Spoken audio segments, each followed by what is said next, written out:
మీ ద్వారా రాష్ట్ర ప్రజలకి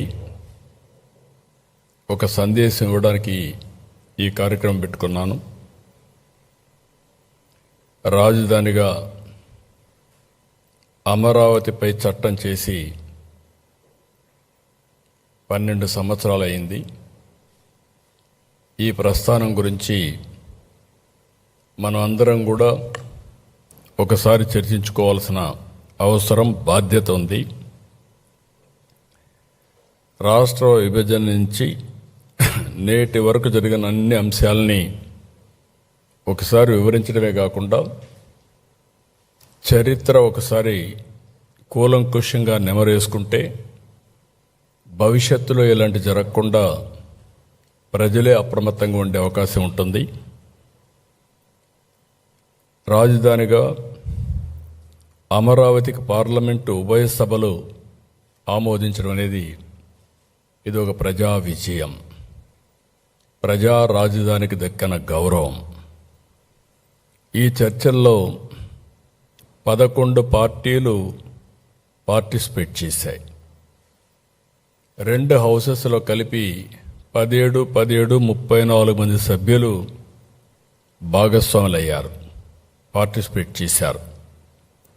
10 పార్టీలు మద్దతు ఇచ్చాయి, మిగిలిన పార్టీలు కూడా సపోర్ట్ చేశారు. మొత్తం 41 పార్టీలు లోక్సభలో ఉన్నాయి. ప్రాతినిధ్యం ఉండే పార్టీలు 41. 9 పార్టీలు రాజ్యసభలో మెంబర్స్ ఉన్నారు. అంటే లోకసభలో లేరు, రాజ్యసభలో ఉన్నారు. అన్నీ కలిపి 50 పార్టీలు. 50 పార్టీలు నేరుగా మాట్లాడిన వారు పూర్తిగా సహకరించారు. మేము ఆమోదిస్తున్నాం, దీనికి పూర్తిగా సంఘీభావాన్ని తెలియజేస్తున్నాం అని చెప్పారు. ఇంకొక పక్కన మిగిలిన పార్టీస్ అన్నీ కూడా పార్లమెంట్లో ఏకగ్రీవంగా ఆమోదించారు.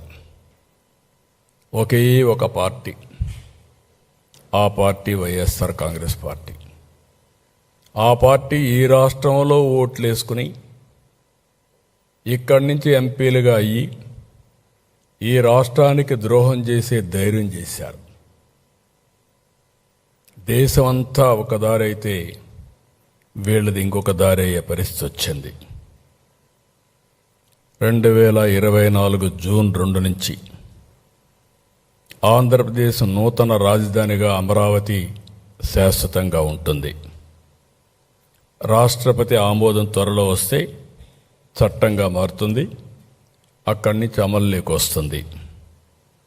మొట్టమొదటిసారిగా ప్రధానమంత్రి నరేంద్ర మోడీ గారిని మనస్ఫూర్తిగా అభినందిస్తున్నా, ధన్యవాదాలు తెలియజేస్తున్నా. అన్ని విధాలా సహకరించారు. సహకరించడమే కాదు, ముందుండి దీనికి చట్టబద్ధత ఇవ్వాలి అని నిర్ణయించుకొని ఈరోజు చట్టబద్ధత ఇచ్చే పరిస్థితికి వచ్చారు. ఆ తర్వాత అమిత్ షా గారిని అభినందిస్తున్నాం. ఎందుకంటే డిపార్ట్మెంట్ ఆయనే దీన్ని ఇనిషియేట్ చేసి ఇమ్మీడియట్గా ప్రాసెస్ చేసి పంపించారు. పార్లమెంట్లో ఉండే అన్ని రాజకీయ పార్టీల ఎంపీల్ని, పార్టీల్ని అభినందిస్తున్నాం. లోకసభ స్పీకర్ని అభినందిస్తున్నాం. రాజ్యసభ చైర్మన్ అభినందిస్తున్నాం. కృతజ్ఞతలు తెలియజేస్తున్నాం. 5 కోట్ల ప్రజల తరపున వాళ్ళందరికీ కూడా ధన్యవాదాలు, కృతజ్ఞతలు. ఇంకొక పక్క ఒక్క పార్టీకి మాత్రం కృతజ్ఞత చెప్పడం లేదు, అదే వైఎస్ఆర్ కాంగ్రెస్ పార్టీ. ఎందుకంటే దేశంలో ఇన్ని పార్టీలు, ఐడియాలజికల్ డిఫరెన్సెస్ ఉండొచ్చు, వ్యక్తిగత భేదాభిప్రాయాలు ఉండొచ్చు, లేకపోతే ఓసారి వాళ్ళకు పెద్దగా టచెస్ కూడా ఉండకపోవచ్చు. ఆంధ్రప్రదేశ్ రాష్ట్రంతో పని కూడా ఉండకపోవచ్చు, ఓట్లే కాదు పని కూడా ఉండకపోవచ్చు. ఆ ప్రాంతీయ పార్టీ ఆ రాష్ట్రంలో ఉండొచ్చు. కానీ ఏ పార్టీ కూడా, ప్రాంతీయ పార్టీ అయినా వాళ్ళ రాష్ట్ర ప్రయోజనాలు కాపాడుకుంటూ ఉన్నప్పటికీ దేశ ప్రయోజనాలు కాపాడడం కోసం అమరావతి రాజధానిగా రావాలి, దేశ ప్రయోజనాలు కాపాడాలని ఆలోచించారు. వైఎస్ఆర్ కాంగ్రెస్ పార్టీ మాత్రం దేశ ప్రయోజనాలు అవసరం లేదు, రాష్ట్రం నాశనం అయిపోయినా పర్వాలేదు, మేము అనుకున్నదే జరగాలని పట్టుదలతో ముందుకు పోయారు. వైఎస్ఆర్ కాంగ్రెస్ అమరావతిని నాశనం చేయాలనుకున్నారు. మనం శాసనం చేశాం. దేశం ఈరోజు అమరావతి కోసం నిలబడింది. కుట్రలు దాటి అమరావతి గెలిచింది. నిజమైన 5 కోట్ల ప్రజల కల కేంద్ర రాజముద్రతో తిరుగులేని స్పష్టత, ప్రజల ఆశలు ఆశయాలు నెరవేరిన వేళ ఇది మనందరికీ గుర్తింపు, గౌరవం. భవిష్యత్తులో ఎవ్వరు ఏమీ చేయలేని పరిస్థితి. ఎవరు ఎన్ని మాట్లాడినా, ఇన్ని పార్టీలు గౌరవించి చట్టం చేశాయంటే వాళ్ళకుండే కమిట్మెంట్ మనం గుర్తుపెట్టుకోవాల్సిన అవసరం ఉంది. అయితే మనం ఒక్కసారి దీని మీద పాత చరిత్ర కూడా ఆలోచించుకోవాల్సిన బాధ్యత ఉంది. ఆ రోజు మీరు చూస్తే 2014 జూన్ 2వ తారీఖున రాష్ట్ర విభజన. ఆ విభజన జరిగినప్పుడు చాలా సెంటిమెంట్స్ కూడా అందరికీ దెబ్బతిన్నాయి. బాధపడ్డారు, మనోవేదన పడ్డారు. 2 ప్రాంతాల్లో కూడా ఎక్కడికక్కడ భావోద్వేగాలున్నాయి. నేను ఆ రోజు సమైక్య ఆంధ్రప్రదేశ్లో ఎవరికీ దక్కని గౌరవం. 9 సంవత్సరాలు నేను ముఖ్యమంత్రి, 10 సంవత్సరాలు ప్రతిపక్ష నాయకుడు. తెలుగు జాతి కోసం ఒక సంపద సృష్టించే కేంద్రం తయారు చేయాలని హైటెక్ సిటీతో ప్రారంభమై సైబరాబాద్, హైదరాబాద్ నిర్మాణానికి దోహదం చేశాం. అలాంటప్పుడు ప్రతి ఒక్కరిలో ఒక ఆవేదన, ఒక ఆవేశం. మాకు రాజధాని లేదు, ఆదాయం లేదు, విభజన జరిగితే కనీసం పింఛన్లు వస్తాయా అని చాలా బాధపడే పరిస్థితి వచ్చింది. ఆ రోజు కూడా నేను ఒకటే ఆలోచించాను, 2 ప్రాంతాలకు సమన్యాయం జరగాలి. మీరు విభజిస్తే ఆంధ్రప్రదేశ్కి న్యాయం చేయండి, సమైక్యంగా పెడితే తెలంగాణను మెప్పించండి. ఇద్దరికి న్యాయం చేసి సమస్య పరిష్కారం చేయాలని ఆ రోజు చెప్పాం. సరే, పరిష్కారం కాకుండా విభజన జరిగింది. ఆర్థిక కష్టాలు, రాజధాని లేదు, ఎక్కడ కూర్చోవాలన్నా తెలియదు, రాజధాని నిర్మాణం చేసుకోవాలి. యాక్ట్లో పోలవరం పెట్టారు. పోలవరం ఒక సంకల్పం, అప్పటికి అక్కడ ఏమీ లేదు. ఆ రోజు మీరు చూస్తే 7 మండలాలు, ముంపుకు గురయ్యే మండలాలు తెలంగాణలో పెట్టారు. నాకుండే అనుభవంతో ఆ రోజు నేను ఒకటే ఆలోచించాను, ఈ 7 మండలాలు ఆ పక్కనుంటే జూన్ 2వ తారీఖున 2 రాష్ట్రాలుగా విభజన జరిగితే ఇంకా ఇది అసాధ్యం. మళ్ళీ తెలంగాణ అసెంబ్లీ యాక్సెప్ట్ చేసి లేకుంటే గవర్నమెంట్ యాక్సెప్ట్ చేస్తే తప్ప పోలవరం నిర్మాణం జరగదని చెప్పే ఉద్దేశంతో నేను ఎక్కడికక్కడ ముందే ఆలోచించి, ఎందుకంటే నాకుండే అనుభవం, ఆ సమయస్ఫూర్తితో యాక్ట్ చేసి ఆనాటి ప్రభుత్వం నరేంద్ర మోడీ గారికి, అదే మరిగా కొండే కేంద్ర నాయకత్వానికి చెప్పాను, 7 మండలాలు ఇస్తే నేను ప్రమాణ స్వీకారం చేస్తాను, మీరు ఇవ్వకపోతే నేను ప్రమాణ స్వీకారం చేయలేను. హైదరాబాద్ నేను ఎప్పుడు కూడా తెలంగాణకు వ్యతిరేకం కాదు, అది కూడా నా బ్రెయిన్ చైల్డ్. ఎందుకంటే నేను ఎప్పుడు కూడా తెలంగాణకు నష్టం జరగాలని కూడా ఆలోచించను. ఎందుకంటే 2 తెలుగుదేశం పార్టీ పెట్టిందే హైదరాబాద్లో, అనౌన్స్ చేసిందే ఎమ్మెల్యే క్వార్టర్స్లో, సంపద సృష్టించిందే. ఈరోజు ఇవన్నీ వచ్చాయంటే, నిన్న కూడా పార్లమెంట్లో మాట్లాడుతుంటే చాలామంది ఎంపీలు హైదరాబాద్ని గుర్తు చేసుకునే పరిస్థితికి వచ్చారు. అదే నాకు గౌరవం. ఆ గౌరవాన్ని పోగొట్టుకునే పరిస్థితి ఎప్పుడు నేను తేను. అలాంటి సమయంలో ఆ 7 మండలాలు కూడా లిటిగేషన్ పెట్టే పరిస్థితి ఉంటే 7 మండలాలు మొట్టమొదటిసారిగా చరిత్రలో మీరు గుర్తుపెట్టుకోవాలి. పార్లమెంటు సమావేశాల కంటే ముందు కొత్త గవర్నమెంట్ ఒక బిల్లు పెట్టి ఆర్డినెన్స్ ఇష్యూ చేసి ప్రెసిడెంట్ కన్సెంట్ ఇప్పించి తర్వాతనే పార్లమెంటు సమావేశాలు పెట్టారు. రెగ్యులర్ బిజినెస్ స్టార్ట్ చేశారు. అది కూడా జూన్ 2వ తారీఖు కంటే ముందు. అప్పుడే ఇది సాధ్యమైంది. అక్కడి నుంచి విజయవాడకు వచ్చాం. విజయవాడకు వచ్చినప్పుడు ఎక్కడ కూర్చోవాలో తెలియదు, ఆఫీసు లేదు.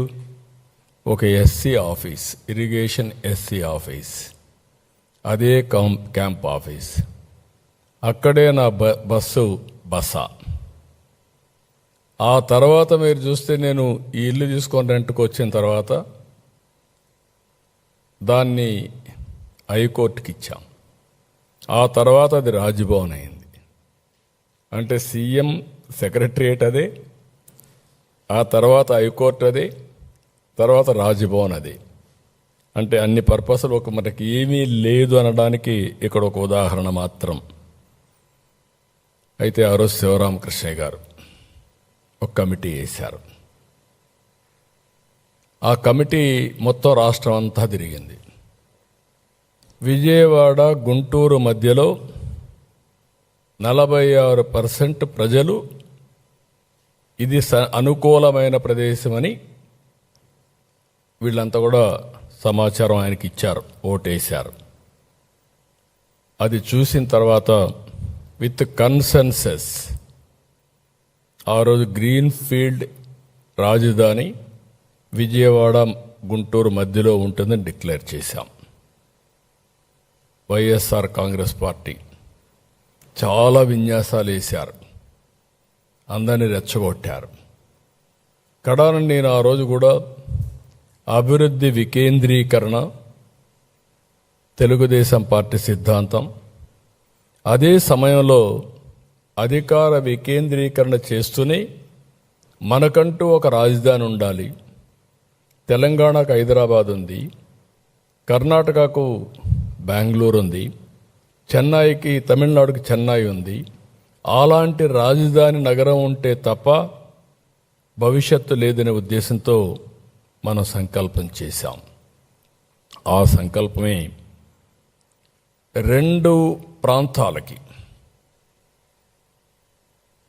నార్త్ అండ్ సౌత్ సమాన దూరం, 12 పార్లమెంట్లు ఒక పక్క, 12 పార్లమెంట్లు ఇంకొక పక్క, డిస్టెన్స్ కూడా మోరార్లెస్ సేమ్.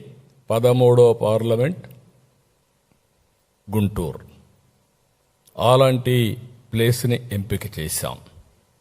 ఒక్కసారి ఆ రికార్డ్స్ మీరు పోతే ఏమేం చెప్పారు. చిన్న రాష్ట్రం అయిపోయింది, విభేదించడం నాకు ఇష్టం లేదు, అదే సమయంలో 30,000 ఎకరాలు కావాలి, అలాంటివి ఉంటే నాకు అబ్జెక్షన్ లేదు అని చెప్పి, ఎక్కడైతే కనెక్టివిటీ, నీటి లభ్యత, భూమి, ఇక్కడ రాజకీయ చైతన్యం అన్నీ కూడా ఇక్కడ ఎప్పటి నుంచో జరిగిన ప్రాంతాన్ని మనం ఒక సంస్కృతి సాంప్రదాయాలకు నిలమైన ఈ ప్రాంతాన్ని మనం ఎంపిక చేశాం. మీరు ఏ యాంగిల్లో చూసినా భౌగోళికంగా,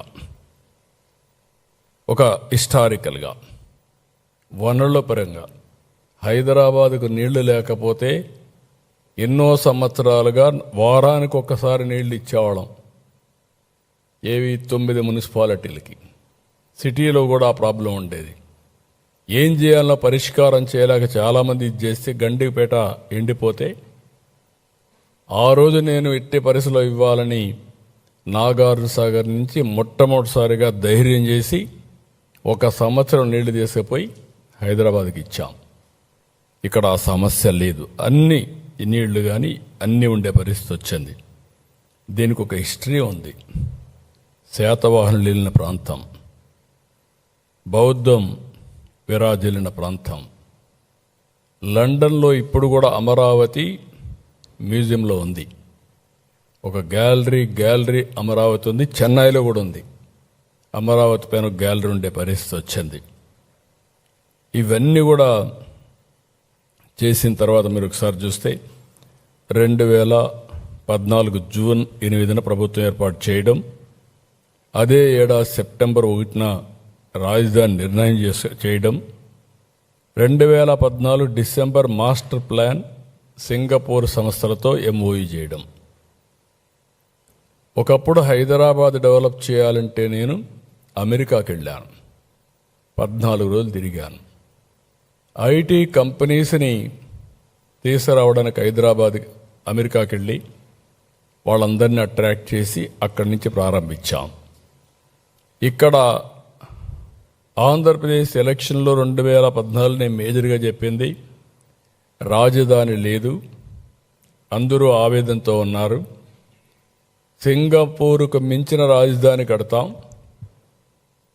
సింగపూర్కు అంత మునుపు నాకు పరిచయం ఉంది, ఆ కంట్రీతో సంబంధాలు పెట్టుకొని చేస్తామని ఫస్ట్ టైం సింగపూర్కి పోయి ఆ గవర్నమెంట్ ప్రధానమంత్రికి వాళ్ళందరికీ విజ్ఞప్తి చేస్తే, మంత్రులకు విజ్ఞప్తి చేస్తే, టెండర్లు పిలిస్తే ఆలస్యం అవుతుందంటే వాళ్ళు చాలా పాజిటివ్గా ముందుకు వచ్చి టెండర్లు పిలవకుండా మేము ఉచితంగా మాకుండే సమర్థత అంతా ఉపయోగించి, మా డిపార్ట్మెంట్లు ఉపయోగించి మాస్టర్ ప్లాన్ డీటెయిల్స్ ఇస్తామని చెప్పి మాట నిలబెట్టుకున్న ప్రభుత్వం ఒక్క పైసా తీసుకోకుండా ఇచ్చారు. అలాంటిది డిసెంబర్ 30న 2014 ఏపీసీఆర్డీఏ తీసుకొచ్చాం. ల్యాండ్ లేదు, ఇక్కడ విలువైన ల్యాండ్. ఒక విధంగా ఇక్కడ అభివృద్ధి కూడా ఆగిపోవడానికి హైదరాబాద్ కంటే ఎక్కువ ల్యాండ్ ఇక్కడ వాల్యూ.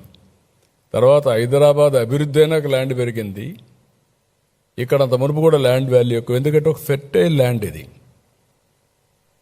ఎప్పుడు కూడా నీరు కృష్ణా డెల్టా కింద వచ్చి ప్రతి ఒక్కరు ఉపయోగించుకునే పరిస్థితికి వచ్చారు. దానివల్ల ల్యాండ్ కూడా ఇచ్చే పరిస్థితులు లేరు. అలాంటిది ఒక పిలిపిచ్చాం. ఒక పిలిపిస్తే దగ్గర 58 రోజుల్లో 29,000 మంది రైతులు, 34,000 ఎకరాలు, ప్రభుత్వ భూమి కూడా ఉంటే 54,000 ఎకరాలు ఎంతవరకు ఉపయోగపడుతుంది అవన్నీ ఉన్నాయి. మొత్తం 54,000 ఎకరాలని మనం ఇచ్చేసాం. ప్రపంచంలో ఒక న్యూ కాన్సెప్ట్ ఇది, ల్యాండ్ పూలింగ్.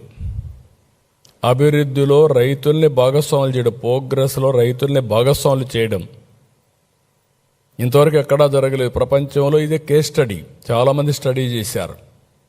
ఒక నమ్మకం, ఒక ట్రస్ట్, దీనివల్ల లాభం జరుగుతుందనే ఒక నమ్మకం వచ్చింది వాళ్ళకు.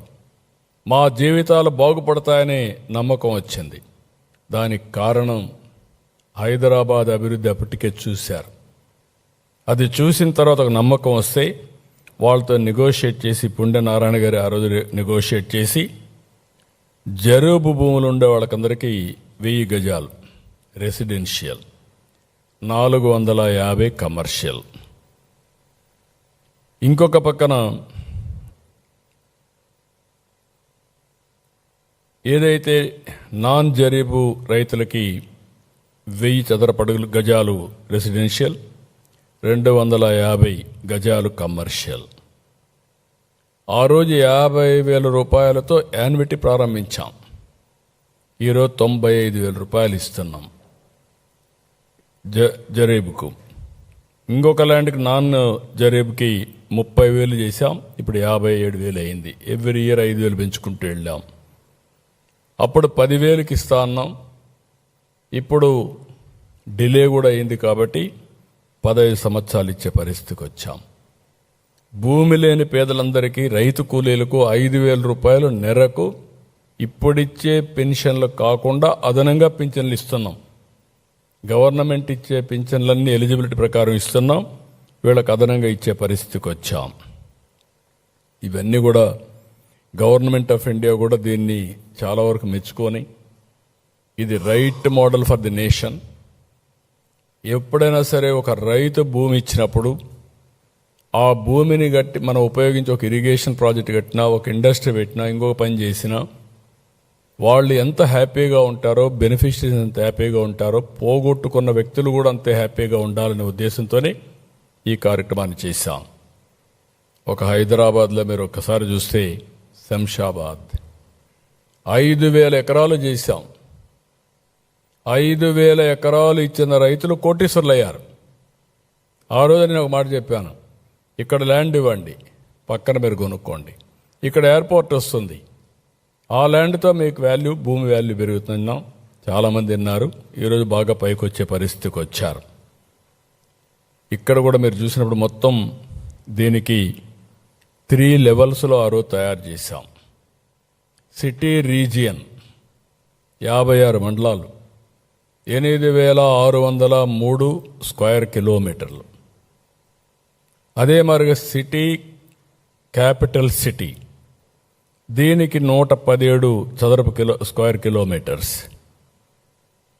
ఇవన్నీ ఇంకొక పక్కన సీడ్ క్యాపిటల్, దీనికి సింగపూర్కి ఇవ్వాలి అనుకున్నది కూడా నేను చెప్తాను. అది వీళ్ళు వచ్చిన తర్వాత క్యాన్సిల్ చేసే పరిస్థితికి వచ్చారు. 11 నెలల్లో సచివాలయం కట్టాం, అసెంబ్లీ కట్టాం. ఒక 2-3 నెలలు అయిన తర్వాత హైకోర్టు కూడా ఆ రోజు టెంపరవరీ ట్రాన్సిట్. ఆ రోజు నేను ట్రాన్సిట్ అంటే దాన్ని కూడా కావాలని వక్రీకరించి టెంపరవరీని మాట్లాడి ఏదో షెడ్లు వేశారు, లేకుంటే పూరిళ్ళు వేశారనే విధంగా మాట్లాడారు. కాదు, మనకు ఒక కోరిక ఉంది. బెంగళూరులో మీరు చూశారు సచివాలయం ఏ స్టేటస్లో ఉందో. విశ్వేశ్వరయ్య కట్టాడు ఆ రోజుట్లోనే. హైదరాబాద్లో నిజాం కట్టాడు. ఆ ప్యాలెస్లన్నీ మళ్ళీ మనం యాడ్ చేసుకున్నాం. అదే మరి తమిళనాడులో కొత్త సెక్రటరియట్ కట్టారు. ఇవన్నీ చూసిన తర్వాత మనం ఇది చేసి దాన్ని కూడా ఇది చేసే పరిస్థితికి వచ్చారు. 2016 జూన్ నుంచి అమరావతి నుంచే ప్రభుత్వ కార్యక్రమాలన్నీ చేశాం. వీళ్ళు కూడా 5 ఏళ్ళు ఇక్కడి నుంచే పరిపాలించారు, ఎక్కడికి పోలేక, విధి లేని పరిస్థితిలో, ఇంకా ఒక మాటలో చెప్పాలంటే గతి లేని పరిస్థితులు, చాలా దుర్మార్గం చేసే పరిస్థితికి వచ్చారు. అయితే నేను ఎప్పుడు కూడా క్రైసిస్ ఒక అవకాశం, ఒక సంక్షోభం ఉందని నేను ఎప్పుడు కుంగిపోవడం, లేకపోతే నిరుత్సాహపడిపోవడం, ఏమీ చేయలేమని ఆలోచన ఉంటే ఎప్పుడు పైకి రాం.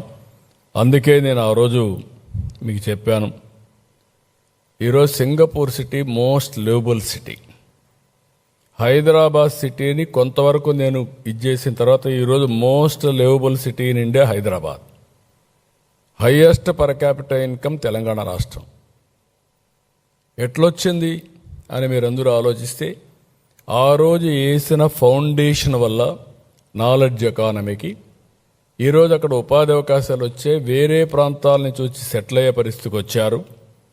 ఇంకొక పక్కన మీరు చూస్తే దేశంలో ఉండే జీసీసీలు, గ్లోబల్ కాంపిటేటివ్ సెంటర్స్, ఇండియాలో ఉండేట్లో 22% హైదరాబాద్లో ఉన్నాయి, నెంబర్ 1. 11% గ్లోబల్ జీసీసీస్ అన్నీ కూడా హైదరాబాద్ లొకేట్ అయినాయి, ప్రపంచంలో ఇది చేసుకుంటే. అలాంటివన్నీ కూడా ఉంటాయి కాబట్టి భవిష్యత్ అంతా కూడా సిటీస్ పైన ఆధారపడుతుంది. మనం వద్దనుకున్నా కూడా అలాంటి సిటీస్ నిర్మాణం చేయాలనే ఉద్దేశంతో సింగపూర్తో సుర్బానా, జురాంగ్ ఉచితంగా మాస్టర్ ప్లాన్స్ తీసుకొచ్చారు ప్రధానమంత్రి గారు. 2015 అక్టోబర్ 22న శంకుస్థాపన చేశారు. ఈరోజు మనం ఇక్కడ కూర్చున్నామంటే, మనం గెలిచామంటే ఒక పవర్ ఉంది. నేను ఆ రోజు ఎందుకు వచ్చిందో నాకు ఆలోచన తెలియదు, కానీ రాష్ట్రంలో అందరినీ భాగస్వాములు చేయాలి అనే ఉద్దేశంతో ప్రతి ఒక్క ఊర్లో ఉండే పవిత్రమైన మట్టిని, ఆ ఊర్లో ఉండే పవిత్రమైన జలాల్ని, ఆ ఊర్లో ఉండే దేవాలయాల దగ్గర పూజ చేసి ఊరేగించి, అది సాంప్రదాయం, అది సెంటిమెంట్ కూడా, నమ్మకం. అదే మరిగా దేశంలో ఉండే దేవాలయాలన్నీ,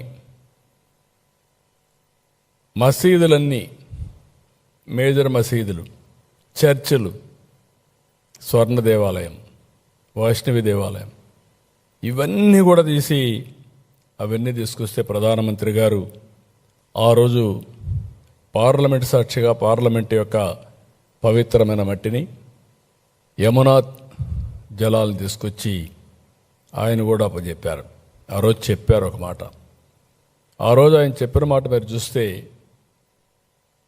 నేను ఈరోజు పార్లమెంట్ సాక్షిగా మట్టిని తెచ్చాను, యమున పవిత్రమైన జలాలు తీసుకొచ్చాను అంటే పార్లమెంట్ పూర్తిగా అమరావతికి అండగా ఉంటుంది, దేశం కూడా మీకు అండగా ఉంటుంది, నేను కూడా అండగా ఉంటానని చాలా స్పష్టంగా ఆ మాట చెప్తే, నిన్న జరిగిన ఓటింగ్లో దేశం మొత్తం సంఘీభావాన్ని తెలియజేశారంటే అది ఆ రోజు పవిత్రత అని చెప్పి కూడా నేను మీకు తెలియజేసుకుంటున్నా.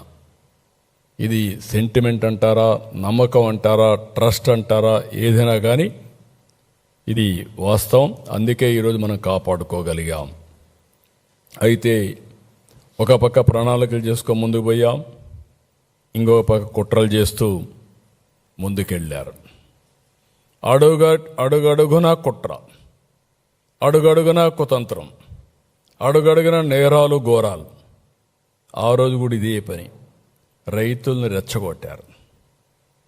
రైతుల్ని రెచ్చగొడితే 99% రైతుల ముందుకొచ్చి ల్యాండ్స్ ఇచ్చారు. నో డిస్ప్యూట్, యునానిమస్గా ఇచ్చారు.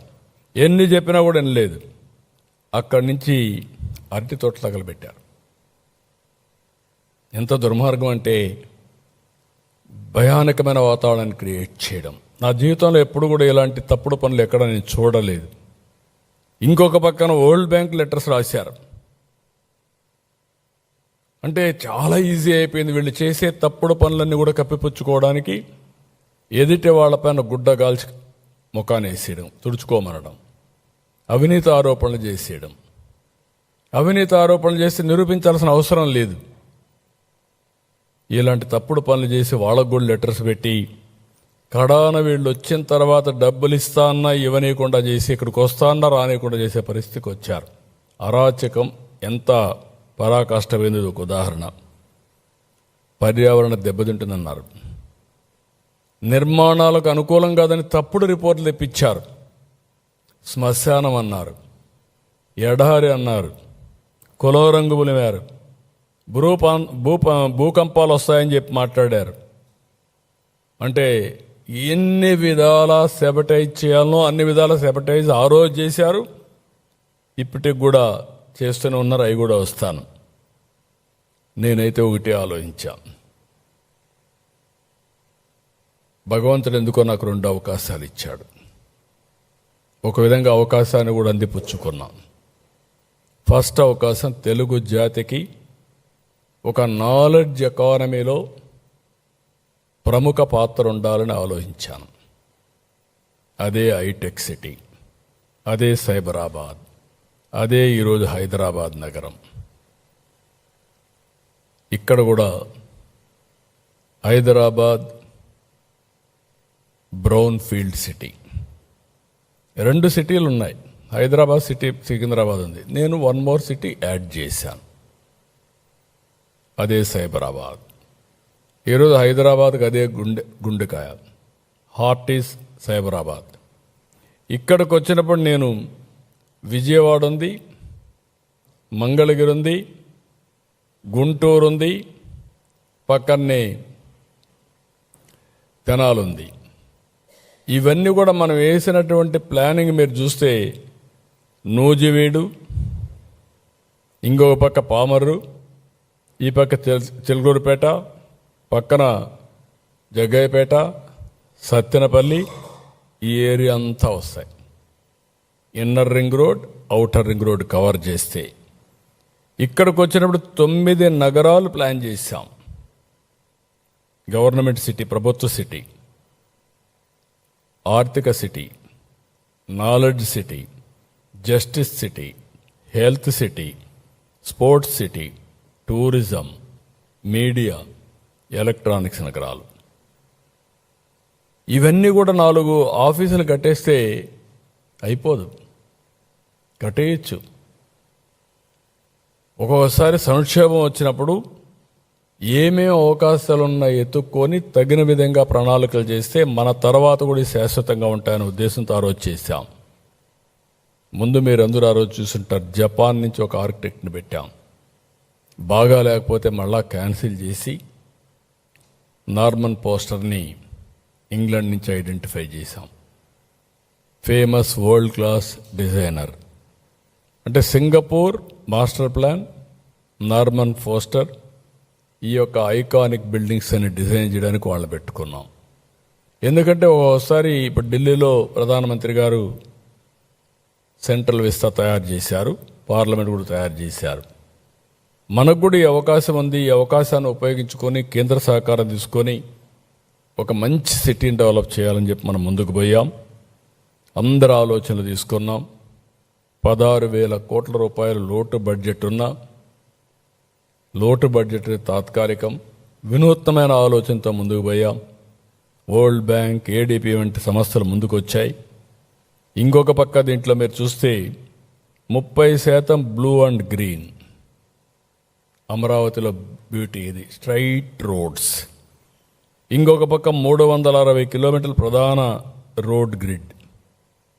ఇంకొక పక్క 1200 కిలోమీటర్ ఎల్పిఎస్ ల్యాండ్ పూలింగ్, రైతులకందరికీ రోడ్లు వేయడం. అన్నీ కూడా డక్ట్లోనే యూటిలిటీస్ అన్ని తీసుకురావడం. సైడ్ రోడ్స్ కానీ, స్ట్రైట్ రోడ్స్ కానీ, వయాడక్ట్ కానీ, గ్రీన్ ఎనర్జీ కానీ, డిస్ట్రిక్ట్ కూలింగ్ కానీ, ఇలాంటివి ఎఫిషియెంట్గా ఏమేమి చేయగలుగుతామో అన్నీ చేశాం.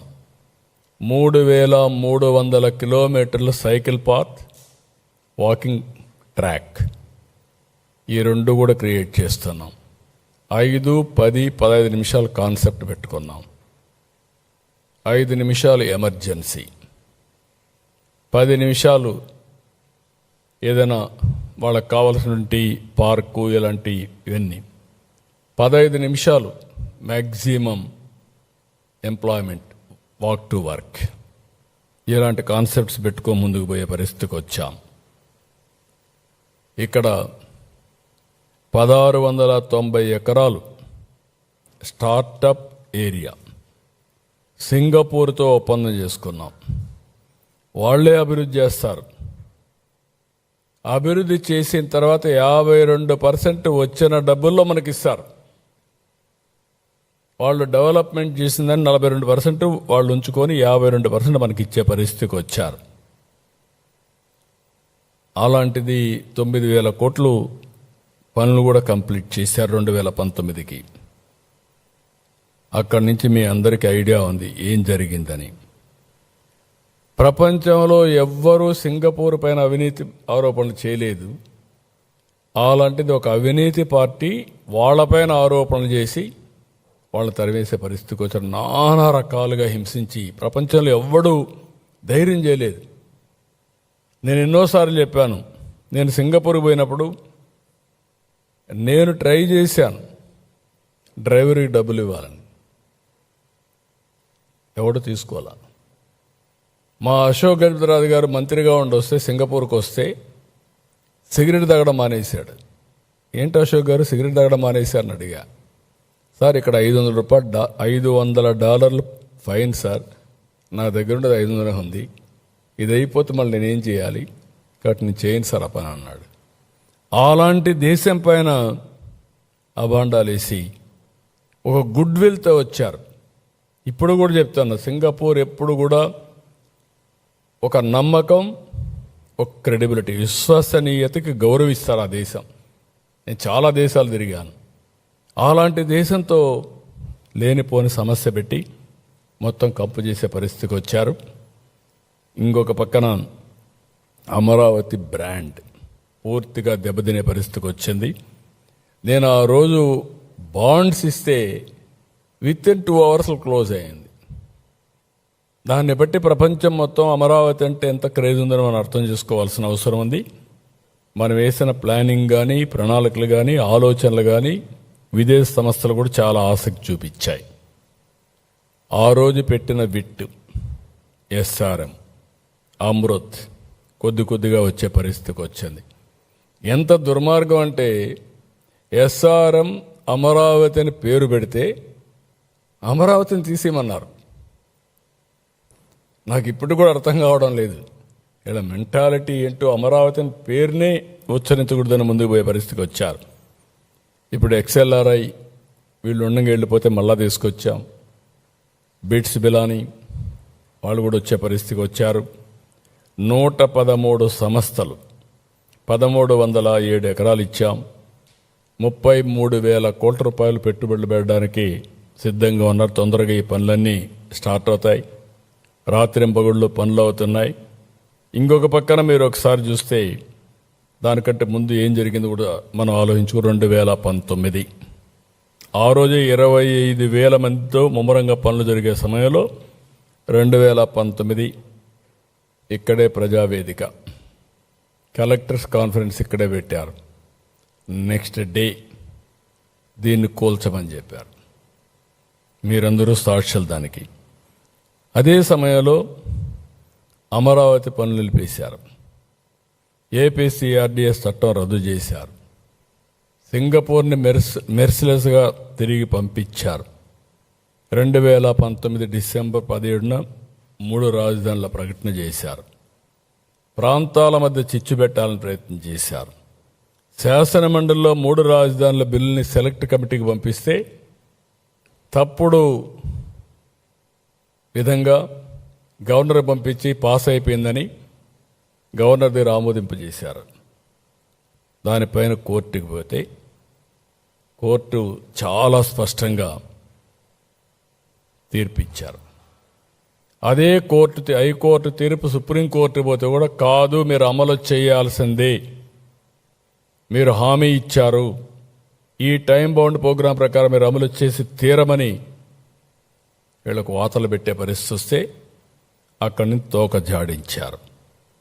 అయితే అప్పటికి ఇప్పటికీ అదే ఆరోపణలు, అదే విషయం. ఇంకొక పక్కన ఒక కక్ష కట్టారు. రైతుల పోరాటాలు చేశారు. 1 రోజు 2 రోజులు కాదు. నా లెక్క ప్రకారం ప్రపంచంలో ల్యాండ్ పూలింగ్లో భూమి ఇచ్చి 1631 రోజులు పోరాటం చేసిన ఏకైక ఉద్యమం అమరావతి ఉద్యమం. మామూలుగా వాళ్ళని చేయలేదు.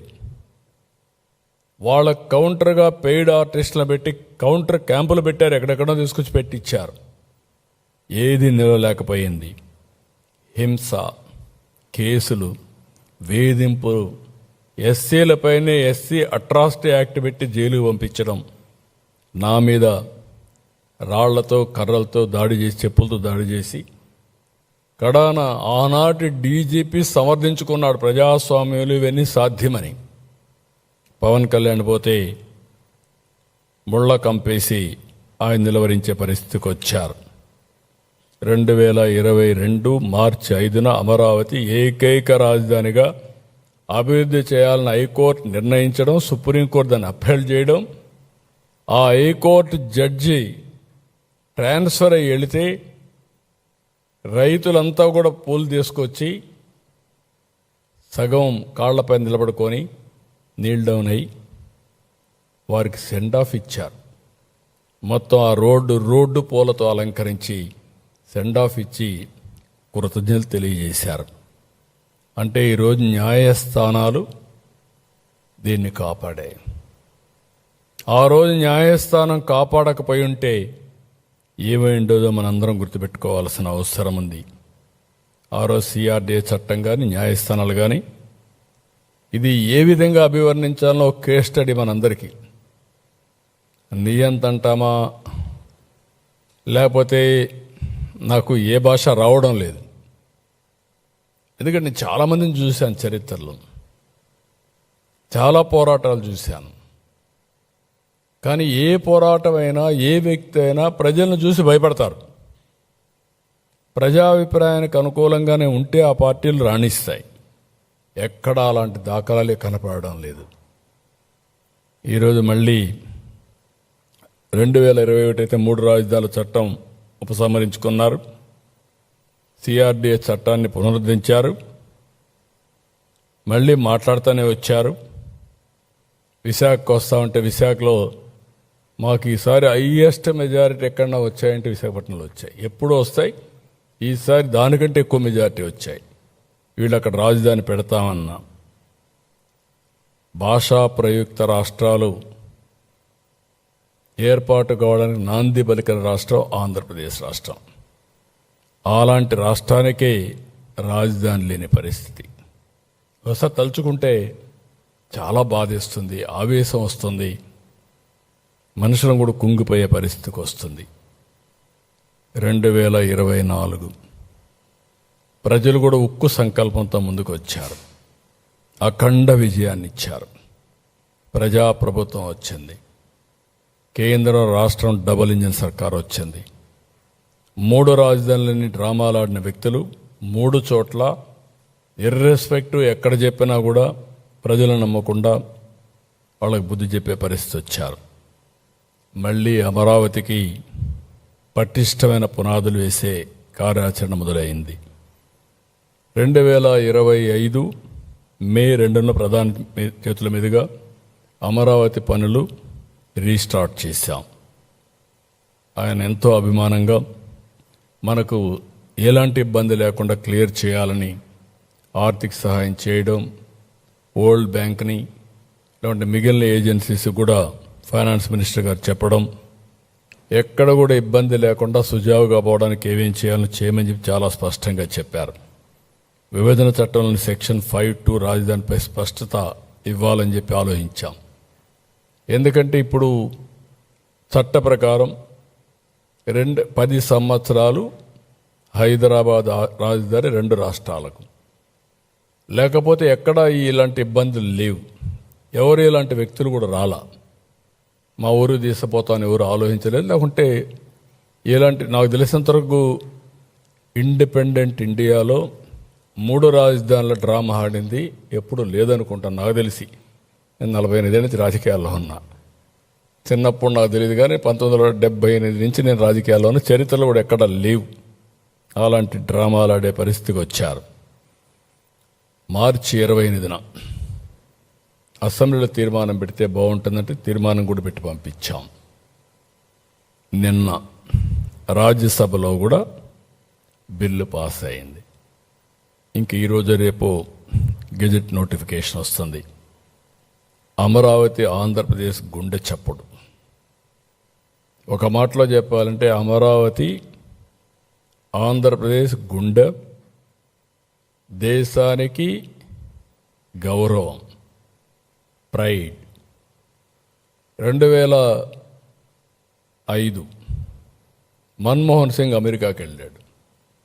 అమెరికాకి వెళ్ళి సగర్వంగా చెప్పాడు ఒక మాట, మీ దేశంలోనే పెద్ద పెద్ద నగరాలు పెద్ద పెద్ద సిటీలు అనుకుంటున్నారు, మాకు కూడా అలాంటి సిటీస్ ఉన్నాయి, అదే హైదరాబాద్ అని 2000 హైదరాబాద్లో సగర్వంగా అమెరికాలో చెప్పాడు.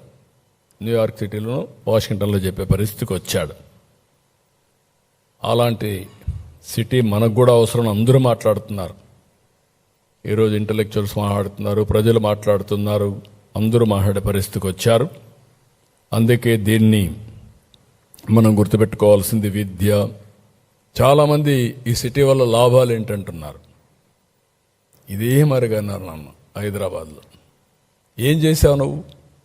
హైటెక్ సిటీ నుంచి ఒక రోడ్డు వేసావు ఎయిర్పోర్ట్కి, ఇంకేముంది ఇక్కడ అన్నారు. ఈరోజు ఆ రోడ్డే ప్రారంభం.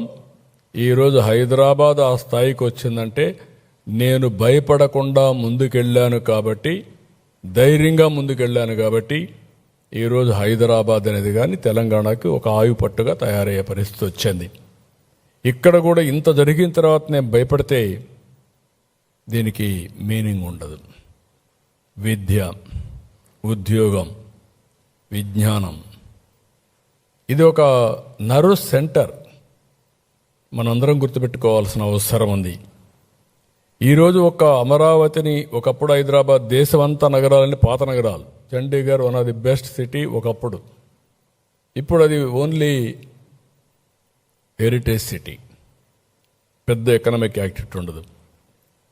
ఇటీవల హైదరాబాద్ ఇది బెస్ట్ సిటీ, అది ప్రజెంట్. ఫ్యూచర్కి ఒక సిటీ అవసరం మనందరికీ, ఇండియాలో model city, that is Amaravati.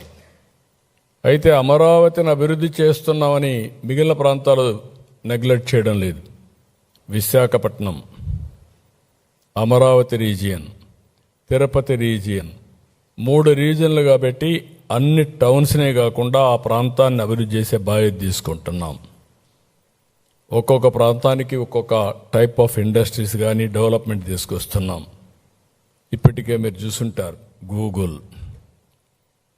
ఆర్స్లార్ Mittal, steel city, green ammonia Ramayapatnam, quantum valley Amaravati, drone city, space city, అదే మరి electronic city, horticulture hub Rayalaseema, aquaculture, irrigation మీద ఫోకస్ పెట్టాం. పోలవరం పూర్తి చేస్తాం. నిన్నే మీరు చూస్తే మొన్న నేను ఒంటెమిట సీతారాముల కళ్యాణానికి వెళ్ళాను. అదే రోజు లోక్సభలో బిల్లు పాస్ అయింది. నిన్న నేను 2వ తారీఖు రాజ్యసభలో బిల్లు పాస్ అయింది. నిన్నే మీరు చూస్తే డయాఫామ్ వాల్ పూర్తయింది. ఈ రెండు సింక్రనైజ్ అయినా అంటే చరిత్రలో ఏ విధంగా వస్తాయి ఒక్కొక్కటే ముందుకు పోయే పరిస్థితి వస్తుంది. ఇది 2027 బిఫోర్ గోదావరి పుష్కరాలు పోలవరం పూర్తి చేసి జాతికి అంకితం చేస్తాం. ఇంత జరిగిన ఇవన్నీ కూడా చూస్తే ఎవరికైనా కొంచెం ఆలోచిస్తారు. కానీ వైసీపీకి మాత్రం భగవంతుడు ఆ బుద్ధి ఇవ్వలేదు, జ్ఞానం ఇవ్వలేదు. ఏ విధంగా అభివర్ణించాలని కూడా అర్థం కావడం లేదు. ఇంకా విషయాన్ని జిమ్ముతున్నారు, అహంకారాన్ని ప్రదర్శిస్తున్నారు. పార్లమెంట్లో 2 సభల్లో చట్టబద్ధత దక్కితే తట్టుకోలేకపోతున్నారు. అందరూ దేశమంతా ఒకటై ఓటేసి అమరావతిని నిలబెడితే ఇతను మాత్రం దాన్ని సహించలేక ఓరవలేకపోతున్నారు. ఇప్పుడు కొత్తగా అసెంబ్లీకి పార్లమెంటుకు ఈ హక్కే లేదంటున్నారు. ఎక్కడ కూర్చుంటే అక్కడే రాజధాని అంటారు. ఈ తిక్కకు పరిష్కారం ఏంటో నాకైతే అర్థం కాల. ఈ తిక్కనాలనా ఏమనాలి? ఏంటిది? దీని పరిష్కారం ఏంటి? సాక్షాత్తు పార్లమెంటు ఒక చట్టాన్ని చేస్తే చట్టాన్ని అమలు చేయవలసిన రాజకీయ పార్టీలు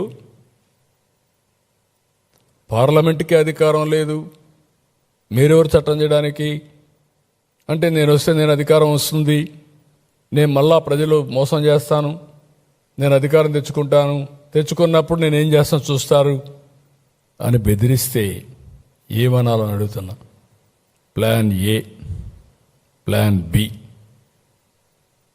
ఈ రెండు చూసినప్పుడు నాకు అనిపిస్తుంది ప్లాన్ ఏ మొన్నటి వరకు 3 రాజధానులు 3 ముక్కలాట్లు, ఇప్పుడు ప్లాన్ బి. ఈ ప్లాన్ బిలో ఏం చెప్పాలనో మీరే చెప్పాలి. ఆ పేరు పలకాలంటే కూడా నాకు ఇష్టం లేదు. అదే చెప్తాను మావేగానే, అది చెప్పడం నాకు ఇష్టం లేదంటున్నా. మరిచిపోవడం మంచిది. ఇలాంటి ఇవన్నీ కూడా ఏమనాలి? ఏంటి మనస్తత్వం ఏంటి? నాకు అంతుపట్టలేదు, మీకు అంతుపట్టిందా? ఈ మనస్తత్వం మీకు అంతుపట్టలేదు, ప్రజలకైనా అంతుపట్టిందా? ఏంటి ప్రవర్తన? ఏంటి ఇలాంటి వాళ్ళు రాజకీయం చేయడం ఏంటి? మనందరం కలిసి ఏ విధంగా ముందుకు పోతాం? నాకైతే ఒకప్పుడు అందరూ అంటారు సైకో అంటారు, లేకపోతే ఇతనికి రకరకాలుగా మాట్లాడతాను. నేను ఎన్ని మాట్లాడదలుచుకోలేదు. ఈరోజు దేశమంతా పార్లమెంట్లో మనకు సపోర్ట్ చేసి ఈ రాజధాని రావాలి, అమరావతి అభివృద్ధి కావాలి, ఆంధ్ర రాష్ట్రం బాగుపడాలి, దేశ అభివృద్ధికి కూడా దోహదం చేయాలి అని వాళ్ళందరూ మాట్లాడి యునానమస్గా అమరావతికి సంఘీభావాన్ని తెలియజేశారు, అమరావతి నిలబెట్టారు. వాళ్ళని తప్పుపడుతున్నాడు.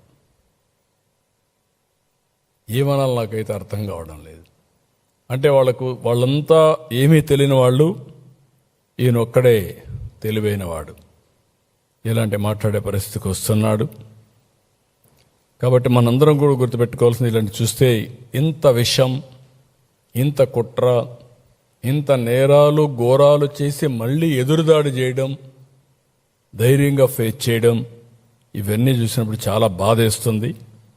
ఈ రాష్ట్రానికి ఇది ఒక ఎందుకు ఇలాంటి తెలుగు జాతి చాలా సమస్యలు ఫేస్ చేశాం, ఒకటి రెండు కాదు. మొన్నటి వరకు ఉనికి లేని పరిస్థితి, ఇప్పుడు మన వాళ్లే ఉనికి లేకుండా చేయాలనే విషయం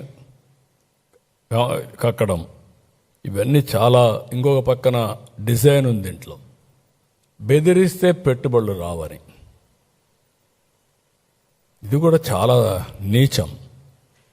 ఎప్పుడు కూడా మీరు ఏమి చేసినా ఈ ప్రభుత్వం ఫర్మ్గా ఉంటాం, ఎక్కడ తగ్గే పరిస్థితి ఉండదు. ప్రజాస్వామ్యంగా ఎవరు చెప్పినా వింటాం, అప్రజాస్వామ్యంగా మాట్లాడితే మాత్రం స్టబర్న్గా ప్రజాహితం కోసం ముందుకు పోవడం తప్ప ఇంకోటి లేదు. నేను ఒకటే గుర్తుపెట్టుకోవాలి, మనందరం చరిత్ర ఎప్పుడు కూడా రాస్తూ ఉంటుంది, నెగటివ్గా పాజిటివ్గా.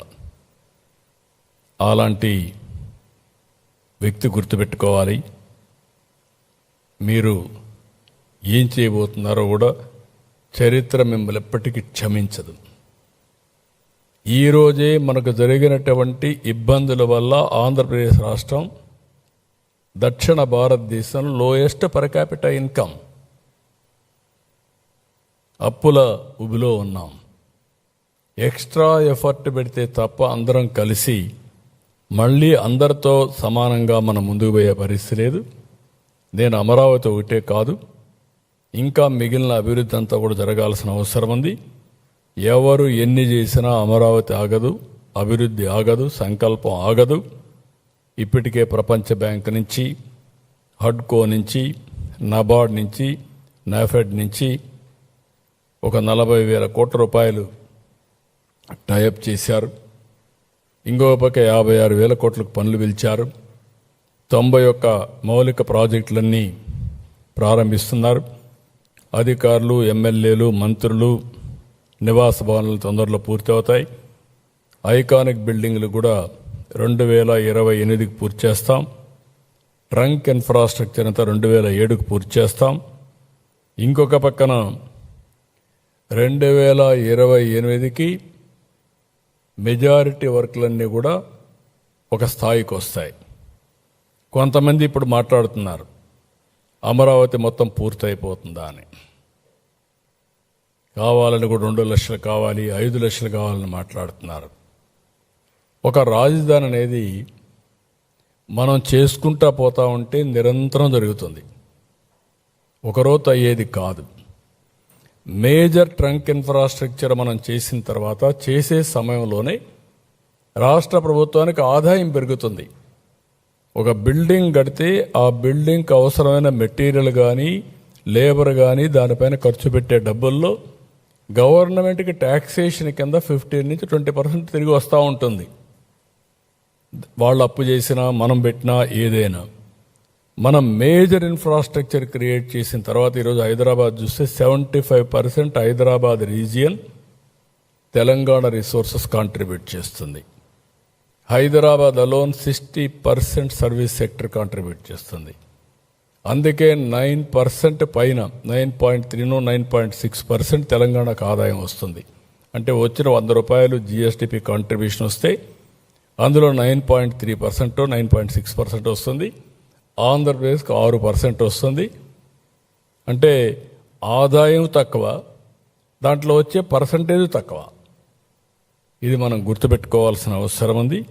అందుకే ఈ నిర్మాణం అనేది కొంతమంది మళ్ళీ మాట్లాడుతున్నారు, అయిపోతుందా 28కి అయిపోతుందా? 28కి అయిపోవడం కాదు, major works will be completed 28. Amaravati నిరంతరం కొనసాగుతుంది. Inner ring road, outer ring road, రేపు రాబోయే రోజుల్లో అక్కడ ఒక స్పోర్ట్స్ సిటీ, 9 సిటీలు. ఒకవేళ అవసరమైతే హైదరాబాద్లో మీరు చూశారు, ఆ రోజు ఎయిర్పోర్ట్ కడతానంటే బేగంపేట ఉంటే బేగంపేట చాలు కదా అన్నారు. ఇప్పుడు శంషాబాద్లో కడితే అది ఆ రాష్ట్రానికి జిఎస్టిపి కాంట్రిబ్యూషన్కి మేజర్ ఫ్యాక్టర్ అయ్యింది. ఇప్పుడు బెంగళూరు ఎయిర్పోర్ట్ ఉంది. ఒకప్పుడు బెంగళూరు ఎయిర్పోర్ట్ హెచ్ఏఎల్లో ఉండేది. ఇప్పుడు బెంగళూరు ఎయిర్పోర్ట్ హిందూపూర్ సైడ్ హైదరాబాద్ రోడ్డుకి వచ్చింది. ఇప్పుడు ఫుల్ అయింది. కెపాసిటీ హ్యాండిల్ చేయలేని పరిస్థితి. ఇంకొక 5-6 ఏళ్లలో ఇంకొక ఎయిర్పోర్ట్ కావాలి. ఏ పక్క ప్లాన్ చేస్తారో అది వేరే విషయం. అదే మరి మనకు ఒక చిన్న బుడ్డ ఎయిర్పోర్ట్ ఉండేది. ఎప్పుడు వెంకయ్య నాయుడు ఎగతాలు చెప్పేవాడు. చిన్న మార్కెట్ ఏదో ఉంది విజయవాడలో, ఆ మార్కెట్ పేరు చెప్పేవాడు. ఇది ఆ మారిగా ఉందని. దానిపైన ఒక టెర్మినల్ బిల్డింగ్ కట్టించాం. అది అవుతానే ఇప్పుడు టెర్మినల్ బిల్డింగ్ విత్ ఇవి కడుతున్నాం. అది ఉంటుంది. అవసరమైతే రేపు ఇంకొక ఎయిర్పోర్ట్ రావాల్సిన అవసరం ఉంటుంది.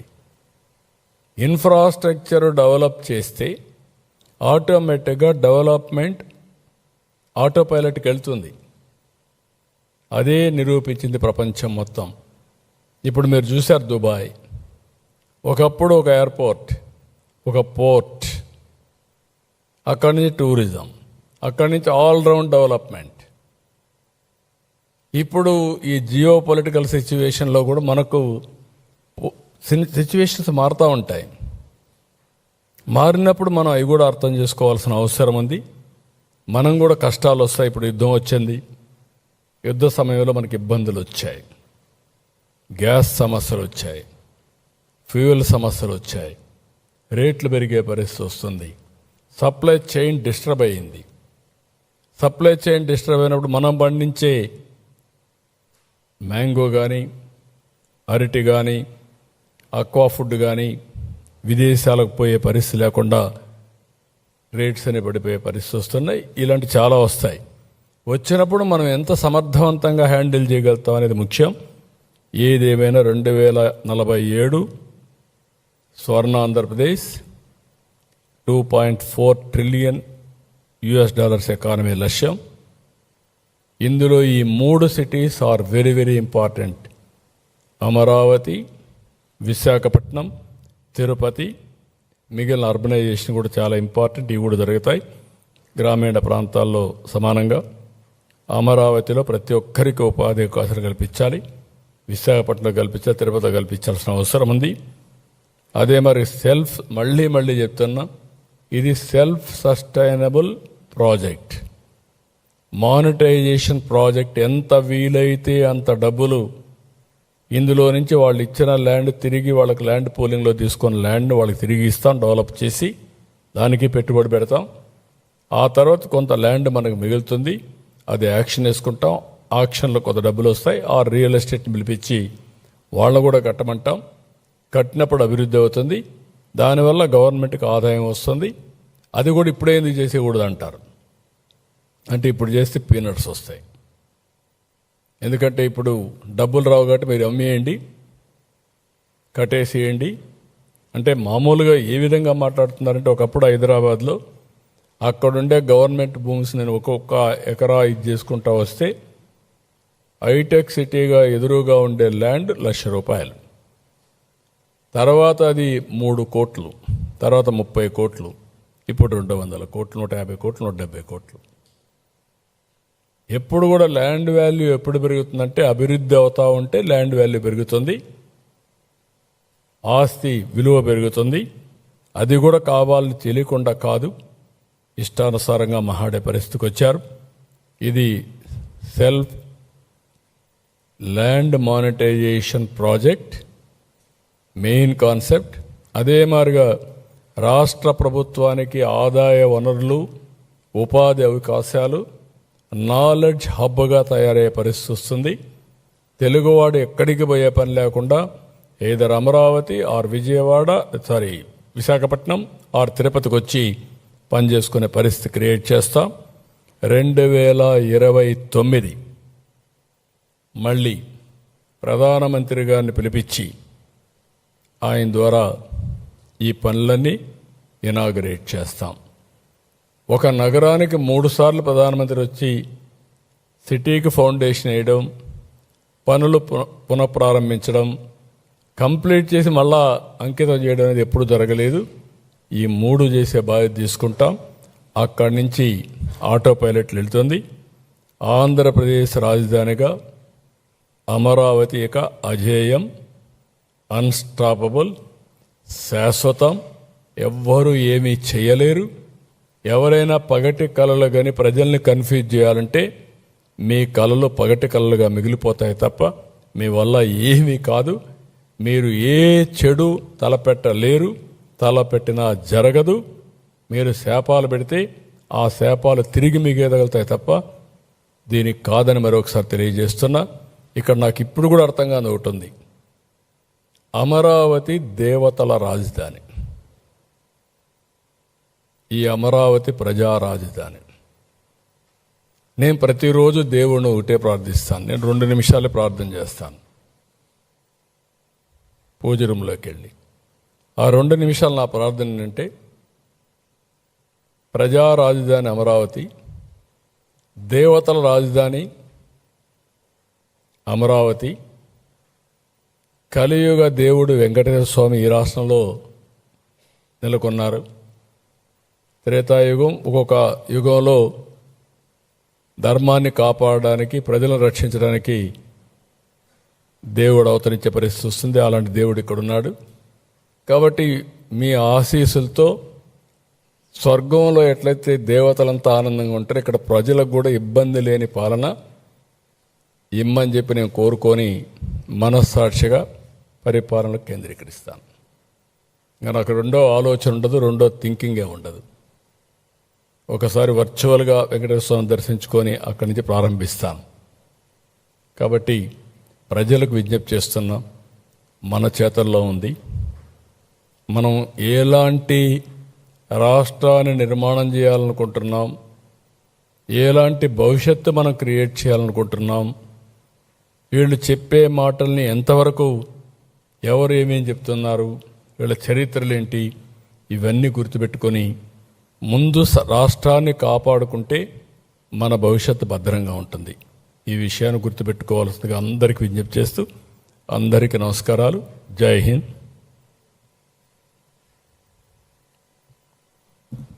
ఏమైనా డౌట్స్ ఉన్నాయి మీకు? చాలా క్లియర్గా చెప్పాం మీకు అందరికీ. ఇంకా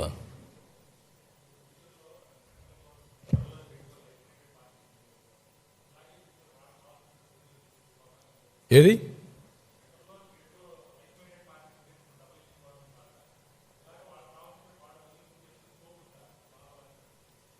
అంటే ఒకసారి జస్టిస్ అనేది ఏంటంటే కామన్ సెన్స్ కదా. ఎందుకు మొన్న హైకోర్టు చట్టం చేశారు? అప్పుడు వీళ్ళకు ఇక్కడ ఉన్నారు కదా, కేంద్రంలో కూడా ఆ రోజు కేంద్ర ప్రభుత్వం న్యూట్రల్గా ఉన్నారు, అది వేరే విషయం. ఎందుకు ప్రయత్నం చేయలేదు నేను అడుగుతాను. దానికి సమాధానం ఏంటి? ఎవరిని మభ్య పెడతారు మీరు? ఒకసారి రాజధాని కట్టినాక తొగ్లకులు కొత్తగా వచ్చి ప్రతి ఒక్కరు మారుస్తూ ఉంటే ఆ స్వేచ్ఛ ఉందా? ఎందుకంటే checks and balances. What is checks and balances ప్రజాస్వామ్యానికి? ఒక పక్క లెజిస్లేచర్ చేసే చట్టాలు ప్రజా ఆమోదికంగా ఉండాలి, రాజ్యాంగబద్ధంగా ఉండాలి. వైలేట్ చేసినప్పుడు మీడియా రాస్తారు. మీడియా రాసిన తర్వాత ఫస్ట్ చట్టసభ, ఎగ్జిక్యూటివ్ అమలు చేసిన మీడియా రాస్తారు. తర్వాత అది కానీ ఎఫెక్ట్ అయితే కోర్టుకు వెళ్తాం.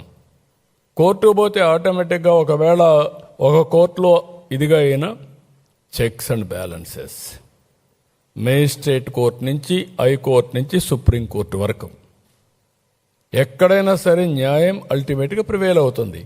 That is final. అలాంటిది మొన్నే ఇస్తే మళ్ళా ఇలాంటి తిక్క సమాచారం ఏంటండి? ఏంటి మాట్లాడడం? వీళ్ళు ఒక నాయకులా? వీళ్ళు కొంతమంది ఉన్నారు, వీళ్ళు మంత్రులుగా పనిచేశారు. ఎట్ట పనిచేశారు నాకైతే అర్థం కాలేదు. వాళ్ళు మాట్లాడితే మీరు క్వశ్చన్ అడుగుతున్నారు, మీరు వాళ్ళని ఖండించలేకపోతున్నారు. విచిత్రమైన పరిస్థితి ఇది. ఒక విధంగా చేయాలంటే మన దౌర్భాగ్యమేమో నాకు తెలియదు ఇలాంటి నాయకులు ఉండడం ఈ రాష్ట్రంలో. ప్రజాస్వామ్యాన్ని, రాజ్యాంగాన్ని కూడా అవహేళన చేసే విధంగా మాట్లాడే వ్యక్తుల్ని what is justice and it is a matter of common sense. ఏం మీ సొంత డబ్బులా ఇది? ఎవరు మీరు రావడానికి? వచ్చే మీరంతా కూడా ప్రజలకు నష్టం జరిగే సమస్యల్ని తీసుకురావడం. అదేగా జరిగింది. 5 ఏళ్ళు ఆపర్చునిటీ పోగొట్టుకున్నాం కదా, 30 ఏళ్ళు వెనక్కిపోయాం కదా. మరి ఇలాంటి మాట్లాడడమే నాకు చాలా బాధగా ఉంది. 24 గంటలు ఆలోచించాల్సింది మనం నష్టపోయాం, ఎట్లా ముందుకు తీసుకుపోవాలి, సమిక్షేమం, అభివృద్ధి, సుపరిపాలన, మెరుగైనటువంటి జీవన ప్రమాణాలు ఏ విధంగా ఇవ్వాలని ఆలోచించే పరిస్థితులు ఉండాలి తప్ప ఇలాంటివన్నీ కూడా ఆలోచించి వాళ్ళ గురించి డిబేట్ చేయడం కూడా ఒక కలుషితమైన వాతావరణం నా లెక్క ప్రకారం. అయితే మన పిల్లల్లో కానీ మిగిలిన వాళ్ళు కానీ ఇలాంటి వల్ల లాభం లేదు, నష్టం తప్ప.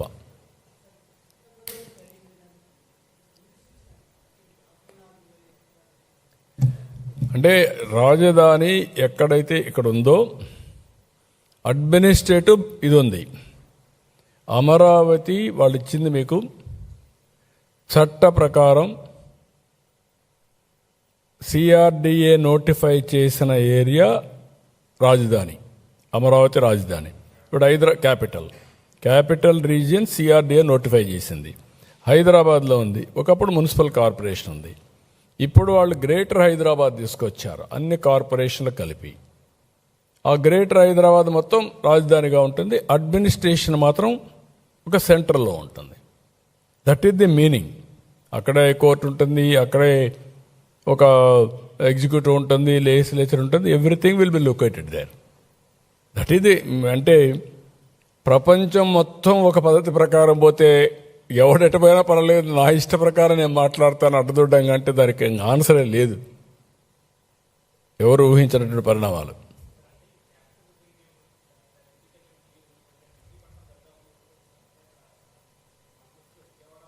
కాదమ్మా, సిఆర్డిఎల్ అది కూడా ఉంది, కావాలంటే కలిపేసుకోవచ్చు. దానికి ఇంకొక అర్బన్ డెవలప్మెంట్ అథారిటీ ఉంది అంతే. ఆ పక్కన మీరు హనుమాన్ జంక్షన్ వరకు పోయింది. పలకడు అతనికి అమరావతి దేవతల రాజధాని. వెంకటేశ్వర స్వామి పైన దాడి చేసి సమర్థించుకున్న వాళ్ళు అమరావతి పేరెట పలుకుతారండి? నేను ఐఎమ్ వెరీ క్లియర్. ఎందుకు పలకం? ఎందుకు అంత ద్వేషం అమరావతి అనగానే? ఎందుకు అంత ఇది? That is a clear indication. అంతే, ఇట్లనే ఉంటారు వీళ్ళ ప్రవర్తన అంతా. నేను ఎక్కడా లేని దాన్ని ఎందుకంటున్నా, మళ్ళా దాన్ని ఒక ఇష్యూ, మళ్ళా అన్ని రాష్ట్రాలకు పోవాలి, మళ్ళా 2/3 మెజారిటీ. ఇప్పుడు ఎవరు వీళ్ళకి సపోర్ట్ చేస్తారు? ఏంటి వీళ్ళ పుట్టుపూర్వతలు ఏంటి? ఈయనకి ఎవరు సపోర్ట్ చేస్తారు? ఇప్పుడు ఆయన చెప్పిన వర్షన్ ఉంది, రేపు 2/3 మెజారిటీ వస్తే కేంద్రం రాష్ట్రంలో అప్పుడేంటి? అప్పుడు కాన్స్టిట్యూషన్ అమెండ్మెంటా?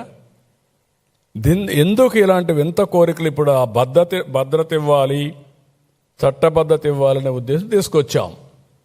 వాడికి అయిపోయింది. ఇంకా ఎవరి వల్ల అవుతుందంటే, ఒక రీజనల్ పార్టీ 3 సీట్లు ఉండేవాళ్ళు, ఆంధ్రప్రదేశ్ సీట్లు 25. ఒకవేళ చట్టం చేసిన చట్టాన్ని తిరిగి మళ్ళా నువ్వు రాసే అవకాశం కూడా లేదు. అంటే ఇది తుగ్లక్ కూడా అదే మరి చేసి అప్పుడు చట్టాలు లేవనుకో ఆయన ఏం చెప్తే అది జరిగింది.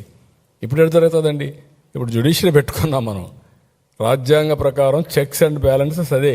నాకు అధికారం వచ్చింది కాబట్టి చంపేస్తాను, నాకు అధికారం ఇచ్చారు కాబట్టి నా ఇష్ట ప్రకారం చేస్తారంటే ఏం చేస్తారు? లోపల పెడతారు, లేదంటే మెంటల్ హాస్పిటల్ పంపిస్తారు. ఈ విషయాలు మనం గుర్తుపెట్టుకోవాలి. ఏదంటే అది మాట్లాడడం కాదు.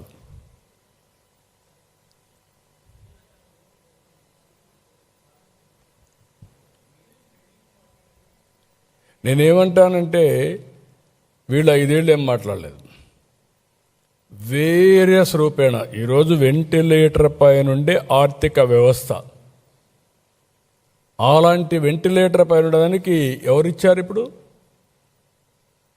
ఈ 2 ఏళ్ళు మనం మాత్రం నడవగలిగామంటే because of central government support. టోటల్గా Polavaram, Amaravati, even Visakhapatnam steel plant, zone, everything they are doing. Even రాయలసీమకి హార్టికల్చర్ ఇది అన్నీ చేసినప్పుడు అప్పుడు నేనేం అడగలేదు, ఇప్పుడు ఇవ్వండి మీరు అంటే కావాలని మాట్లాడడం తప్ప ఇంకోటి కాదు. వీ నో ఏ విధంగా కేంద్రం పూర్తిగా సహకరిస్తున్నారు. ఇది డబుల్ ఇంజిన్ సర్కార్, కేంద్రం రాష్ట్రం కలిసి పనిచేస్తున్నాం. ఇక్కడ ఏం పొరపచ్చాలు లేవు. ఈ రాష్ట్రం అంటే ఫైనల్గా మీరు గుర్తుపెట్టుకోవాల్సిన, మనం కష్టపడకుండా కేంద్రమే ఇవ్వాలన్నా కేంద్ర ప్రభుత్వంలో ఆధీనంలో ఉండే బీజేపీ ఉండే రాష్ట్రాలు కూడా ఉన్నాయి. కొన్ని పద్ధతులు ఉంటాయి, దాంట్లో maximum we are getting our funds. There is no second thoughts. ఎప్పుడూ లేనట్టుగా ఇప్పుడు మీరు మొన్న వీళ్ళు చేసిన పని ఏంటండి? నేను ఎప్పుడు చెప్తాను, విభజన కంటే ఆంధ్రప్రదేశ్ రాష్ట్రానికి పెద్ద నష్టం జరిగింది వైఎస్ఆర్ కాంగ్రెస్ పార్టీ విధ్వంసం. 30 ఏళ్ళు ఎన్నికిపోయాం.